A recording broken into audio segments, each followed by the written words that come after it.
Hello everyone, আসসালামু আলাইকুম। আমি শর্মিলা সাউম, পড়াশোনা করছি ঢাকা ইউনিভার্সিটিতে। আমার কলেজ ছিল হলিক্রস কলেজ। আজকে এই ভিডিওটা স্পেশালি ডিজাইন করা হয়েছে এইচএসসি লেভেলে গ্রাফ বা চার্ট অ্যানালাইসিসের নিয়মকানুন নিয়ে একটা ইন ডিটেইল আলোচনা করার জন্য। যারা গ্রাফ বা চার্ট অ্যানালাইসিসের নিয়ম সম্পর্কে জানো না, বা যারা জানো কিন্তু তোমার লেখাটা আর একটু প্রপার বা নারিশড ওয়েতে লিখতে চাও, তারা আশা করি এই ভিডিওটা থেকে আজকে উপকৃত হবে। তো প্রথমেই আমরা যদি গ্রাফ বা চার্ট টপিক হিসেবে একটা ওভারভিউ দেই, গ্রাফ বা চার্ট আমরা কোথায় পাই? এটা এইচএসসি ফার্স্ট পেপারে রিটেন পার্টে পাবা। এটা 15 মার্ক ক্যারি করে। এটা আগে যখন ফুল সিলেবাস ছিল তখন 10 মার্কের ছিল। বইগুলোতেও 10 মার্কের যেরকম করে লেখা হচ্ছে সেভাবেই লেখা আছে, আর একটু অ্যাডভান্স ওয়েতে তোমার লেখা উচিত। আর এটা কেন ইউজ হয় এখানে দেওয়া আছে, দেখে নিও। এইচএসসি লেভেলে সাধারণত 3 ধরনের এখানে গ্রাফ বা চার্ট কোয়েশ্চেনে আসে। সেগুলোর মধ্যে সব থেকে বেশি যেটা আসে সেটা হলো বার চার্ট। এখানে দেখবা যে 5টা বা 6টা এরকম বার দিয়ে এটা তোমার একটা ডেটা রিপ্রেজেন্ট করা আছে। আবার কোথাও কোথাও এরকম আঁকাবাঁকা লাইন দিয়ে তোমার ডেটাগুলোর ওঠানামা দেওয়া আছে, ওটা হলো লাইন গ্রাফ। আর পাই চার্ট থাকে সাধারণত একটা জিনিসের কোথায় কয় পার্সেন্ট ব্যয় হয়েছে বা এই ধরনের জিনিসগুলো মিন করার জন্য হলো পাই চার্টটা থাকে। এখন আমরা কিছু কিছু কমন যে লাইন্স বা কি পয়েন্টস ইউজ করতে পারবো আমাদের গ্রাফ বা চার্ট লেখার জন্য সেটা নিয়ে বলবো। এখানে কমনলি আমি সব কিছু মানে স্লাইডটা সাজাইছি যে কোথাও কোথাও কোনো কোনো লাইন হয়তো বার চার্ট বা পাই চার্ট ইউজ করতে পারবা না, বা লাইন চার্ট ইউজ করতে পারবা না, কিন্তু আমি কমনভাবে সবগুলো মানে কি পয়েন্টসই একসাথে ঢালাভাবে লিখছি এখানে। তো প্রথমেই যেটা দিয়ে আমরা শুরু করব সেটা হলো প্রথম যে প্যারাটা হবে সেটা আমাদের ইন্ট্রোডাকশন প্যারা থাকবে। ইন্ট্রোডাকশন কথাটা কিন্তু কোনোভাবেই লেখা যাবে না, এখানে তোমার একবারেই এখানে একটা বাক্য দিয়ে শুরু করতে হবে। আর গ্রাফ চার্টের ক্ষেত্রে আমাদের টাইটেল লিখতে হয় না বা গ্রাফ চার্টটা তুলতে হয় না। তো আমরা এখানে প্রথমে কোন লাইন দিয়ে শুরু করতে পারি যে দ্য গ্রাফ চার্ট রিপ্রেজেন্টস বা ইন্ডিকেটস বা ন্যারেটস বা highlights compares dash over the years or during the last এত ইয়ার্স বিটুইন এত থেকে টিল এত। ওকে, এখন আমরা পরের লাইনটা কি লিখতে পারি? পরের লাইনটা লিখতে পারি আমরা যে ভার্টিক্যালি দ্য গ্রাফ মেনশনস। আমরা লম্বভাবে এখানে আমাদের গ্রাফটাতে কি মেনশন করা আছে, কোন ডাটাগুলো দেওয়া আছে সেটা আমরা এখানে এই লাইনটাতে মেনশন করব। ওয়ারাস বা ওয়াইল হরিজন্টালি ইট শোজ বা মেনশনস, মানে ভূমি সমান্তরালে কোন কিসের ডাটাগুলো দেওয়া আছে ওই টপিকটা আমরা লিখবো। অথবা whereas dash are located horizontally in the graph. ওকে, আমরা বার চার্টের ক্ষেত্রে আরেকটা লাইন যোগ করতে পারি, সেটা হলো নাম্বার অফ বার্স। এটা নাম্বার অফ বার্স কয়টা মানে বার আছে সেটা আমরা উল্লেখ করতে পারি, আর পাই চার্টের ক্ষেত্রে কয়টা সেকশন আছে সেটা আমরা উল্লেখ করতে পারি। আর ইন্ট্রোডাকশন অবশ্যই 3 থেকে 4 বাক্যে শেষ করতে হবে। সরি, 2 থেকে 3 বাক্য, তোমরা 4 বাক্যও বেশি হয়ে যায়। এখানে 2 থেকে 3 বাক্যে তোমরা শেষ করবে, কিন্তু বাক্যগুলো একটু তোমরা এখানে কানেক্টর দিয়ে বা হইলো তোমার অ্যান্ড এই ধরনের জিনিসগুলো ইউজ করে, মানে আমি এইভাবে মানে ডিউরিং দিয়ে যেরকম বা বিটুইন দিয়ে যেরকম বলছি, এই লাইনটা বাক্যটা একটু বাড়াইছি, এরকম বাড়ায় তোমরা লিখবা। কিন্তু এইটাতে অবশ্যই কোনো পার্সেন্টেজ এখানে উল্লেখ করা যাবে না, বা তোমার হলো গ্রাফিক কি মানে ডাটাগুলো যেগুলো দেওয়া আছে ওগুলো তোমার বডি পার্টে লিখবে, ওটা ইন্ট্রোডাকশন পার্টে না। তো তোমরা ইন্ট্রোডাকশন পার্টে সাধারণত এই 3 লাইন ইউজ করতে পারো। এই এইরকম লাইনগুলো ইউজ করে আমরা এখন একটা ইন্ট্রোডাকশন পার্ট লিখব, দেখে নেই। তাহলে এখানে একটা কোয়েশ্চেন দেওয়া আছে, দেখো এটা আসছে কম্বাইন্ড বোর্ড 18 সালে। এখানে কি বলা আছে যে the graph below shows the literacy rate of Bangladesh in different years from এত থেকে এত। You should highlight and summarise the information in the chart. এখানে দেখো যে বিলো শোজ দিয়ে অনেকে মানে এখানে লেখা আছে, অনেকে কি করে কোয়েশ্চেনটা কপি করতে চায় এই বিলো কথাটা লিখে ফেলে। এই বিলো কথাটা কিন্তু তোমার অ্যান্সারে থাকার কথা না। তো আমরা এখানে প্রথমে আমি আগেই বলছি যে এখানে ইন্ট্রোডাকশন কথাটা লেখা যাবে না, আমি এটা লিখছি যাতে আলাদা করে ইন্ট্রোডাকশন পার্ট এটা সেজন্য বোঝা যায় যেন সেই জন্য লিখছি, কিন্তু এটা কিন্তু তোমরা খাতায় লিখবা না। এখানে the graph highlights the literacy rate of Bangladesh over the last, না লাস্ট লিখতে হবে না, ওভার দ্য এত ইয়ার্স বিটুইন এত অ্যান্ড এত। আচ্ছা, vertically the graph represents the percentage of literacy, whereas the years are located horizontally across the timeline. এখানে লম্বভাবে দেওয়া আছে হলো তোমার পার্সেন্টেজগুলো, আর ইয়ারগুলো দেওয়া আছে সমান্তরালভাবে। The bar chart consists of 5 distinct bars, each corresponding to a specific year. এগুলো প্রত্যেকটা বারই একটা ইয়ারের ডেটা বহন করছে এখানে। ওকে, এইভাবে আমরা আমাদের ইন্ট্রোডাকশন পার্টটা লিখছি। এটা আমাদের প্রথম প্যারা হবে। এখানে এর থেকে বেশি কথা আর লেখার কোনো প্রয়োজন নাই। এই লাইনগুলো লিখলে এখানে এটা যথেষ্ট, এটা বেশি একটা বড় করা যাবে না এই ইন্ট্রোডাকশন পার্ট। এরপরে আমাদের যে পার্টটা আসবে সেটা হচ্ছে আমাদের বডি পার্ট। বডি পার্টটা আমাদের সাধারণত ব্যাখ্যামূলক পার্ট, এটা সব থেকে বড় পার্ট, এটা সব থেকে ইম্পর্টেন্ট পার্ট। এই পার্টটার আমাদের যে কি পয়েন্টগুলো আছে বা যে লাইনগুলো আমরা ইউজ করতে পারবো, যে ওয়ার্ডগুলো ইউজ করতে পারবো, সেগুলো নিয়ে একটু বলি। প্রথমে তোমরা কিভাবে বডি পার্টটা শুরু করতে পারো।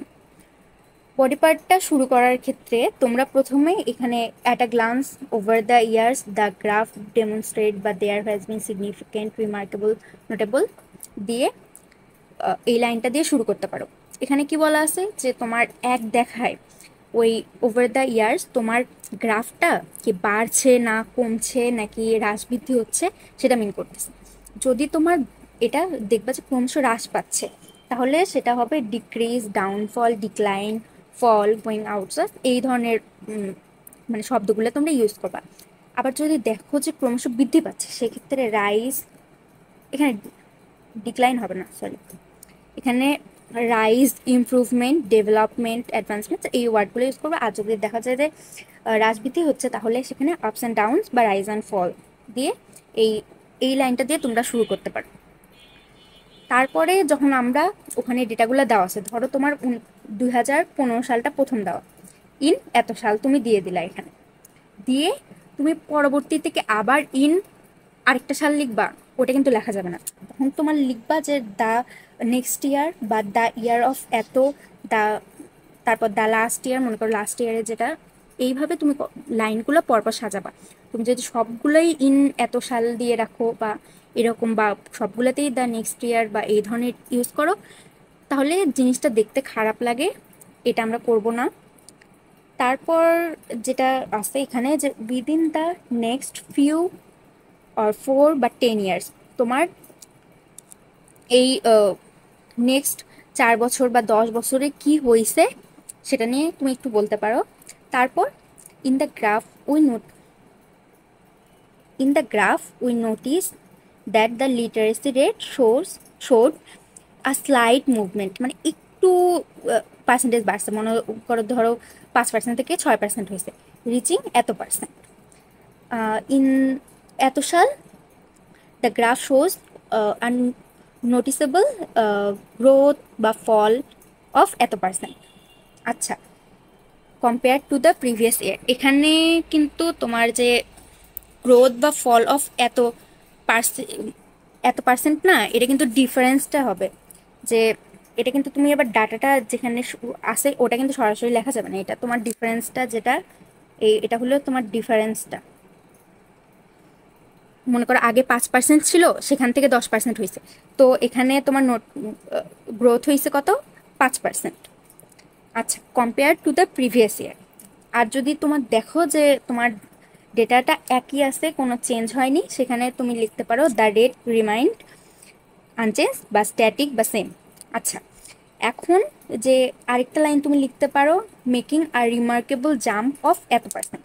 এই এত পার্সেন্ট এটাও কিন্তু সেই তোমার ওই ডিফারেন্সই, এটা রিমার্কেবল জাম্প। মনে করো 5% থেকে হুট করে 50% হয়ে গেছে, এখন এটা একটা রিমার্কেবল জাম্প।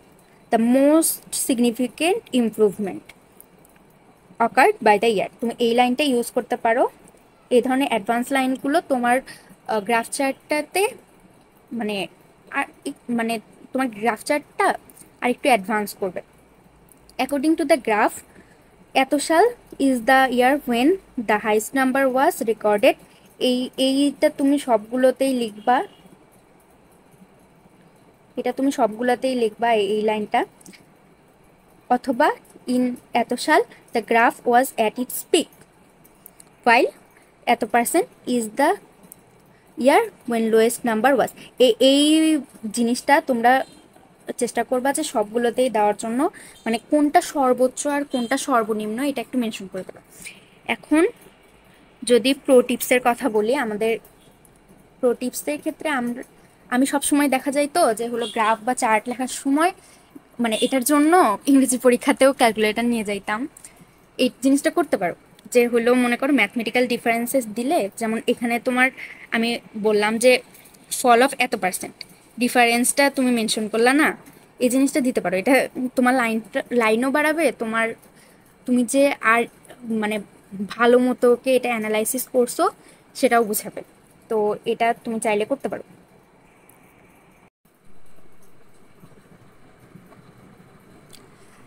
আচ্ছা, এখন আমরা ওই কি পয়েন্টগুলো ইউজ করে বডি পার্টটায় এই কি পয়েন্টগুলো বসাবো আর বডি পার্টটা সাজাবো। একটা গ্রাফ চার্টের সব থেকে ইম্পর্টেন্ট পার্টই হচ্ছে এই বডি পার্ট বা ডেসক্রিপশন পার্টটা। তো আমরা একটু আগে যে গ্রাফটার ইন্ট্রোডাকশনটা লিখছি, ওই গ্রাফটারই এখন আমরা বডি পার্ট বা ডেসক্রিপশনটা লিখবো। এখন প্রথমেই আমি যেটা বলছিলাম যে ইন্ট্রোডাকশনে যেরকম ইন্ট্রোডাকশন কথাটা আমরা লিখবো না, সেরকম বডি পার্টে এই প্রথমে যে কথাটা বডি পার্ট বা ডেসক্রিপশন, এই কথাটা কিন্তু উল্লেখ করা যাবে না। তুমি প্রথমে যে ইন্ট্রোডাকশন পার্টটা লিখছো, ওই প্যারাটা লেখার পরেই একবারে অ্যাট আ গ্লান্স বা যে কোনো লাইন দিয়ে তুমি এটা শুরু করলা। তো প্রথমে তুমি কি দিয়ে শুরু করতে পারো? প্রথমে শুরু করতে পারো at a glance over the year the graph demonstrate significant ups and downs portraying a fluctuating trend in the literacy rate of Bangladesh. এখানে কি বলছে যে আমরা এক দেখায় বলতে পারি যে এই গ্রাফটাতে বাংলাদেশের লিটারেসি রেটটা ওঠানামা করছে, ওঠানামাটা বুঝাইছে। আচ্ছা, তো আমরা প্রথমে একটা কি পয়েন্ট দিয়ে একটা সেন্টেন্স লিখছি। এখন আমরা পরবর্তী সেন্টেন্সে দেখব যে আমরা কিভাবে আমাদের পরে অন্য কি পয়েন্টগুলো ইউজ করছি। According to the graph the literacy rate in Bangladesh in এত সাল ওয়াজ এত পার্সেন্ট। তো আমরা ইন দিয়ে একটা লাইন বলছিলাম না, যে আমরা ইন দিয়ে যখন মানে বর্ণনা করব তখন ইন দিয়ে প্রথম যে ডেটাটা দেওয়া আছে সেটা ডিফাইন করব। তো সেটা আমরা এখানে দিয়ে দিছি ইন দ্য নেক্সট 5 ইয়ার্স। আমরা কি বলছিলাম যে পরবর্তীটা তুমি আবার ইন দিয়ে লিখবা না, তুমি কি দিয়ে লিখবা যে ইন দ্য নেক্সট এত ইয়ার্স, বা এইভাবে আমরা একটা লাইন লিখতে চাইছিলাম। Rate showed a sharp improvement reaching 56% in এত সাল অ্যান্ড ইনক্রিজ অফ এত পার্সেন্ট। এই ইনক্রিজ অফ এত পার্সেন্ট এটা কোথায় থেকে আসছে সেটা বলো তো। এটা কিন্তু আমাদের দেখো, এটা গ্রাফ চার্টে কিন্তু এই ডেটাটা দেওয়া নেই, কিন্তু এটা আমরা কোথায় থেকে পাইছি? এটা আমরা পাইছি যে এখানে 2000 সালে কত ছিল? 56%, আর 1995 সালে ছিল 38.1%। এখন এটার ডিফারেন্সটা কত হয়েছে এখানে? এটা কিন্তু মূলত 56 মাইনাস 38.1। আচ্ছা, তারপরে আমরা আরেকটা কালার নিয়ে নেই এখানে। তারপর আমরা লিখছি যে দ্য ইয়ার অফ এত। আমরা কিন্তু বলছিলাম যে এইভাবেও আমরা লিখতে পারি, ইন 2001 না লিখে দ্য ইয়ার অফ এত দিলাম আমরা। স আর ডিক্লাইন, এখানে 2001 সালে এটা গ্রাফটা একটা মানে গ্রাফটা নিচের দিকে গেছে। As the literacy rate drop to এত পার্সেন্ট, কত পার্সেন্টের নামে আসছে যে সেটা আমরা লিখছি। ইন্ডিকেটিং আর নোটিসেবল ফল অফ এত পার্সেন্ট, এটা আবার আমরা কি লিখলাম বলো তো? এটা আমরা লিখছি যে 47.9% থেকে যে আমরা 43.1%-এ চলে আসছি, ওখানে আমাদের ফল কত হয়েছে ওইটা আমরা এখানে লিখে রাখছি। কম্পেয়ার টু দ্য প্রিভিয়াস ইয়ার, মানে আমাদের 2001 সাল থেকে 2000 সাল থেকে এক সালে কত হয়েছে সেটা আমরা ওখানে লিখে রাখছি। তারপর দিস ডাউনওয়ার্ড ট্রেন্ড কন্টিনিউড, মানে এই ডাউনফলটা কন্টিনিউ হয়েছে কত সাল পর্যন্ত কন্টিনিউ হয়েছে, এটা 2003 সাল পর্যন্ত, মানে 2000 সাল থেকে 2001-এর পরে আবার 2003 সালেও এটা ডাউনফলই হয়েছে। ট্রেন্ড কন্টিনিউড অ্যান্ড ইন এত সাল দ্য রেট ফার্দার ডিক্লাইন, মানে আবার ডিক্লাইন হয়েছে কত পার্সেন্ট, এত percent, making a drop of 4.8%। তো এখানে 4.8% ড্রপ করছে, মানে এইটুকু ডিফারেন্স হচ্ছে 4.8%। The most significant improvement occur by the year, এইটা আমরা বলছিলাম যে এই লাইনটা আমরা এখানে মেনশন করব যে the most significant improvement occur by the year 2010। এখানে the highest year when the literacy rate sharply increased to 56.8%। তো এখানে আমাদের এটা হলো সর্বোচ্চ ইয়ার যেটাতে সব থেকে বেশি ইমপ্রুভমেন্ট হয়েছে আমাদের। In fact in 2010 the graph shows at its peak, মানে এটা সর্বোচ্চ ছিল। এই সর্বোচ্চ মানটা কত ছিল আমাদের, যে 56.8, এটা 43.1% থেকে বেড়ে 56.8 হয়েছে। তো এখানে আমাদের গ্রোথটা হয়েছে 13.7%। এটা আমরা এইভাবে এখানে মেনশন করে দেবো। তাহলে আমাদের এখানে বডি পার্ট আর ডেসক্রিপশন পার্টটাও শেষ। এখন আমাদের জাস্ট আর একটা পার্ট থাকে, সেই পার্টটা হচ্ছে আমাদের কনক্লুশন পার্ট। এখন আমাদের কনক্লুশন পার্টের ক্ষেত্রে যেহেতু আমরা আগের দুই পার্টটা দিয়েই, মানে আমাদের আগের বডি পার্টটা দিয়ে আমরা পুরাটা ব্যাখ্যা করছি, আর কনক্লুশনে আমরা কি লিখবো, আমরা আমাদের অবজারভেশনটা লিখবো। এখানে অবজার্ভটা আমরা কিভাবে করতে পারি, এখানে অবশ্যই তুমি কনক্লুশনটাও ইন্ট্রোডাকশনের মতো বেশি মানে ছোট রাখবা, বডি পার্টের মতো এত বড় হবে না। এখানে অবজারভেশনটা আসবে, তোমার অবজারভেশনটা কিভাবে তুমি শুরু করতে পারো, এখানে analysing the graph we can clearly say that, অথবা thus the graph provides tent of growth বা ফল অফ, এটা। তো তুমি এটাতে বলতে পারো যে তুমি এই গ্রাফটা থেকে অ্যানালাইজ করে ক্লিয়ারলি জানতে পারলা যে তোমার এই গ্রাফটা অবশ্যই একটা গ্রোথ বা ফলের ট্রেন্ড দেখাচ্ছে, এটা তুমি এখানে মেনশন করবা, এই লাইন দিয়েই করতে পারো। তারপর তুমি পরের লাইনটা কি করবা, পজিটিভ নাকি নেগেটিভ ইম্প্যাক্ট ফেলে তা তুমি এক লাইনে ব্যাখ্যা করতে পারবা। এগুলোর উদাহরণ মানে এগুলো বসায় আমরা এখন আগের যে গ্রাফটা নিয়ে আলোচনা করতেছি সেই গ্রাফটার মধ্যে আমরা আমাদের কনক্লুশন পার্টটা লিখে ফেলি। তো আমি প্রথমে কি করছি, we can say that the literacy rate in Bangladesh has experienced both rises and fall over the years. Okay, আমাদের এখানে fall and rise দুটাই হয়েছে। এখন however the remarkable progress in 2010 reflects a positive shift in educational development। তো আমরা বলতে পারি যে 2010 সালে আমাদের একটা পজিটিভ শিফট হয়েছে এডুকেশনাল ডেভেলপমেন্টের কারণে। এটা তুমি অবশ্যই এখানে তোমার কোনো পার্সোনাল মতামত দিতে পারবা না বা সাজেশন দিতে পারবা না যে হলো আমাদের এটা করা উচিত বা ওটা করা উচিত। তোমাকে একটা গ্রাফে কখনোই তোমাকে মেইনলি একটা গ্রাফ অ্যানালাইজ করতে দিছে, তুমি সেখানে তোমার পার্সোনাল কোনো মতামত দিতে পারবে না। এখন আমরা দেখলাম যে আমাদের গ্রাফ বা চার্ট অ্যানালাইসিস করার জন্য আমরা কি কি করব বা কি কি লিখবো। এখন আমরা দেখবো যে কি কি আমাদের করা উচিত নয়। তো এখানে প্রথমে আমি যেটা বললাম একটু আগেই যে don't give any suggestion or opinion, তোমার সাজেশন বা অপিনিয়ন ওখানে চাইনি, তোমাকে জাস্ট অ্যানালাইসিস করতে বলছে। এখন হলো don't need to draw the graph or chart, তোমার গ্রাফ বা চার্টটা আবার খাতায় তোলার কোনো দরকার নেই। তারপর ডোন্ট গিভ এনি টাইটেল, তুমি যে প্যারাগ্রাফে যেরকম আমরা একটা নেম বা টাইটেল দিয়ে শুরু করি সেরকম তোমার গ্রাফ চার্টে কোনো টাইটেল দেওয়ার দরকার নেই। তারপর don't write like a paragraph, প্যারাগ্রাফে আমরা কি করি, প্যারাগ্রাফে আমরা একটা প্যারায়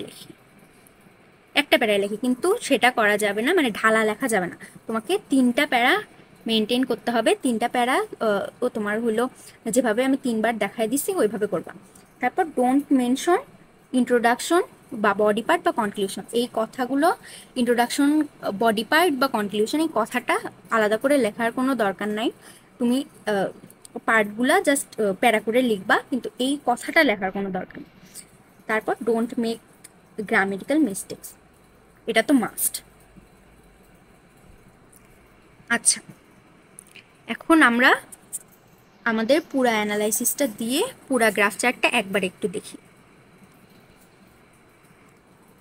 ওই সেম জিনিস আমি যেটা ধাপে ধাপে বলছি সেটাই এখানে পুরা ঢালা, মানে পুরাটা একবারে লেখা আছে, এটা একবার দেখে নিও পুরাটা। আচ্ছা, তাহলে আমাদের ক্লাস আজকে কমপ্লিট। আমাদের গ্রাফ চার্টে আশা করি এখন আর কোনো সমস্যা থাকবে না। আমাদের গ্রাফ চার্টে যত ছোটোখাটো টিপস দেওয়ার আমি এখানে মেনশন করার চেষ্টা করছি। এরপরও যদি কোনো কোয়েশ্চেন থাকে তোমরা আমাকে জানাতে পারো।